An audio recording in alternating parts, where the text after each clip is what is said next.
আসসালামু আলাইকুম।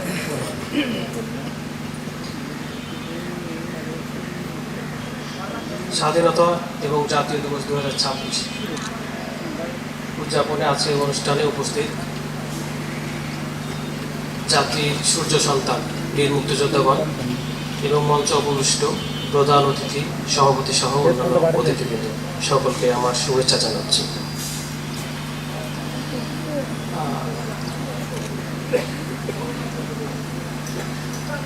আমি শুরুতেই স্বাধীনতা যুদ্ধে সকল বীর মুক্তিযোদ্ধা যারা শহীদ হয়েছে তাদের আত্মার মাগফিরাত কামনা করছি। আল্লাহ তাদের পরিবারকে তাদের গর্বমাখা ঐতিহ্য নিয়ে সামনে যেন সুন্দরভাবে চলতে পারে সে দোয়া করছি। এবং আমার সামনে যারা বীর মুক্তিযোদ্ধাগণ উপস্থিত আছেন এবং তাদের পরিবার, যারা পরিবারের সদস্য এসেছেন, তাদেরকে স্বাধীনতা দিবসের শুভেচ্ছা জানাচ্ছি। আমরা জানি যে বীর মুক্তিযোদ্ধাগণ যারা দেশের জন্য যারা জীবন দিয়েছেন এবং যারা এখনো বেঁচে আছেন, তারা যদি যুদ্ধে না যেতেন আমরা হয়তো এই স্বাধীন বাংলাদেশের অস্তিত্ব পেতাম না।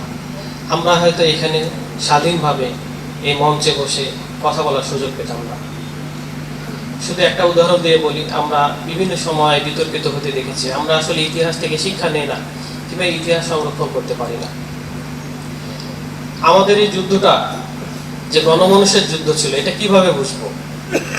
আপনারা সম্প্রতি ইরানের যুদ্ধ দেখবেন, এগুলো দেশ দখলের যুদ্ধ, আরেকজনের সম্পদ ছিনিয়ে নেওয়ার যুদ্ধ। কিন্তু আমাদের যুদ্ধ কি দেশ দখলের ছিল? এটা কিভাবে বুঝবো? কারণ আমাদের এখানে সামরিক বাহিনীর কি কেউ আছেন? হয়তো একজন দুজন থাকতে পারেন, বাকি সকলেই কিন্তু আপামর জনতা, কৃষকের সন্তান ছিলেন। তাহলে কৃষকের সন্তান যুদ্ধে কেন গিয়েছিল?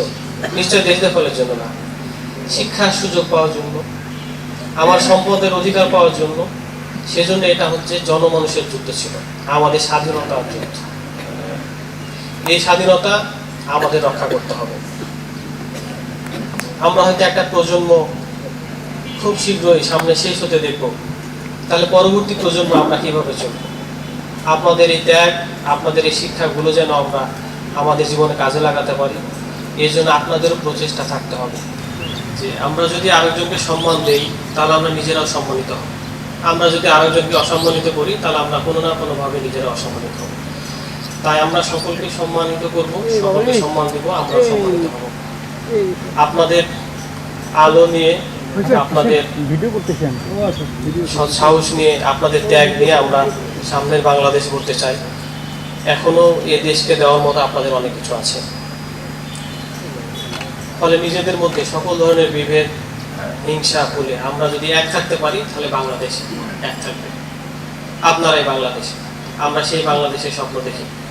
এই স্বাধীনতা দিবসে আবারও আপনাদের সকলের সুস্বাস্থ্য কামনা করছি।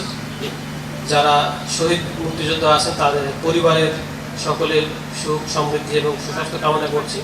আমরা সকলেই যেন আল্লাহ আপনাদের সকলকে যেন নেক হায়াত দান করেন। আমরা যতদিন বেঁচে আছি কল্যাণের সঙ্গে যেন বেঁচে থাকি। সকল বীর মুক্তিযোদ্ধাদের আবারও সশ্রদ্ধ সালাম জানিয়ে আমি শেষ করছি। সকলে ভালো থাকবেন। আসসালামু আলাইকুম।